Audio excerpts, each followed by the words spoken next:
Salut messieurs, ceux qui nous ici, on continue de classer les triangles. Donc on a appris comment classer les triangles selon leur côté et comment classer les triangles selon leur angle. Maintenant on va mettre tout ça ensemble. Donc on peut voir les triangles acute-angle, obtus-angle et rectangle, et triangles scalène, isocèle et équilatéral. Donc si on va mettre ça ensemble, on peut dire que les triangles avec trois côtés différents et trois angles aigus appellent scalène acute-angle. Les triangles avec tous les côtés différents mais avec un angle qui est obtus, on va appeler scalène obtus-angle. Et un angle avec un angle droit et tous les côtés différents, on s'appelle triangle scalène rectangle. Donc c'est comme un prénom et nom de famille.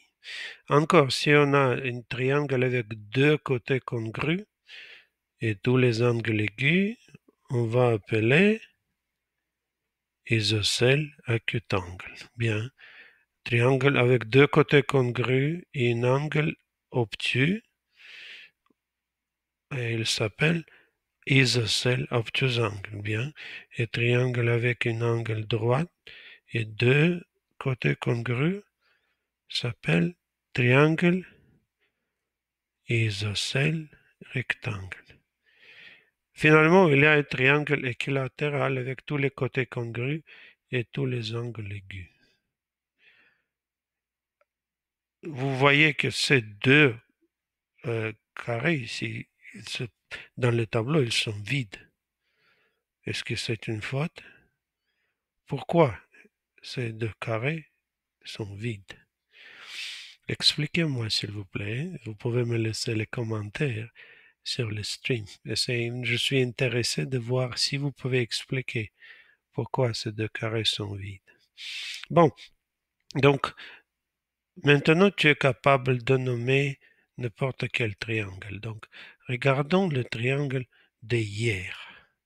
Donc, c'est un triangle avec trois côtés congrus et trois angles aigus. Comment il s'appelle? Bien, acute-angle équilatéral. Acute-angle parce que tous les angles sont aigus et équilatéral parce que tous les côtés sont congrus. Bien, deuxième triangle. Oh, c'est cute. Deuxième triangle. C'est un triangle avec tous les côtés différents et un angle droit. Comment on va appeler ce triangle? Oui, c'est un triangle rectangle, scalène, rectangle parce qu'il a un angle droit et scalène parce que tous les côtés sont différents. Troisième triangle. Ce triangle a un angle obtus. Regarde, angle plus grand que 90 degrés.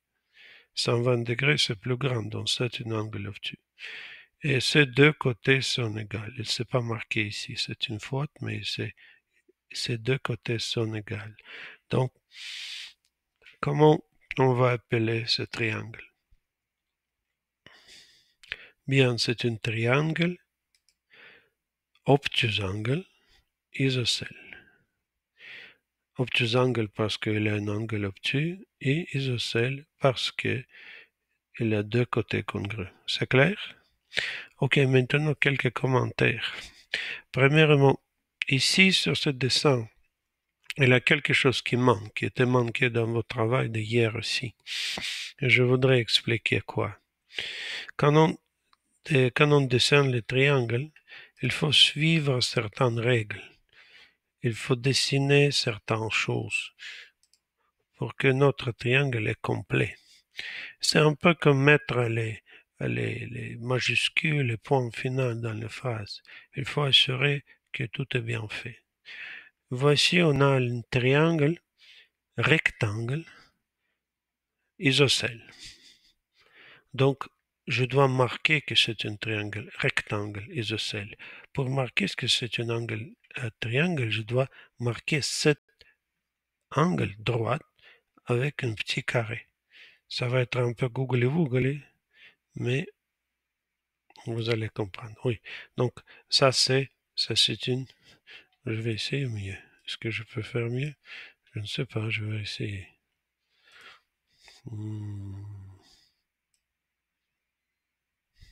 C'est un peu mieux. Donc, carré montre que c'est un angle droit. Maintenant, je dois marquer les côtés congrus. C'est cet côté, cet côté. Donc, je marquais que les côtés sont congrus.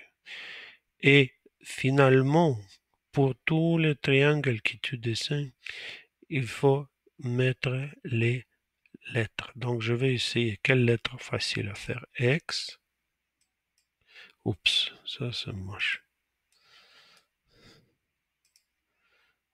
X, Y et Z. C'est une grande Z. Donc, tu dois marquer le sommet de ton triangle pour le nommer. Maintenant, je peux dire c'est un triangle X, Y, Z, X, Y, Z pour le distinguer des autres triangles. Donc, quand tu fais ton travail, quand tu construis le triangle, assure-toi que tu marques les angles, les côtés congrus, et tu donnes le nom de tous les sommets. Tu marques chaque sommet avec une lettre. C'est clair? Parfait. Maintenant, au travail. Aujourd'hui, au lieu de travailler, tu fais des quiz, tu vas travailler sur NetMath. Et pour nos amis de salle 7 qui n'ont pas inscrit dans ma classe, voici le code pour s'inscrire dans ma classe. Donc, tu vas faire sur NetMath deux tâches qui s'appellent classifier les triangles. N'oubliez pas que pour sign in, tu dois aller sur NetMath, attendre quand elle pop-up sur ton écran. Ça peut être un peu lent maintenant parce qu'il y a beaucoup de gens qui vont. Et ici, tu vas s'inscrire avec Sign in with Google. Oui.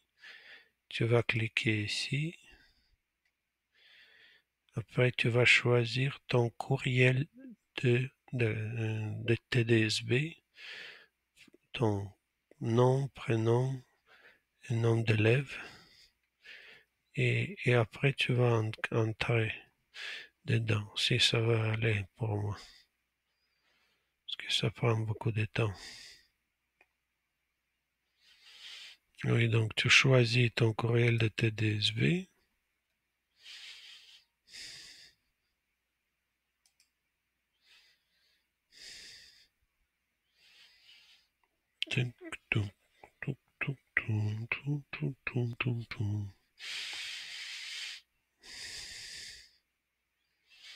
Tu vas entrer ici et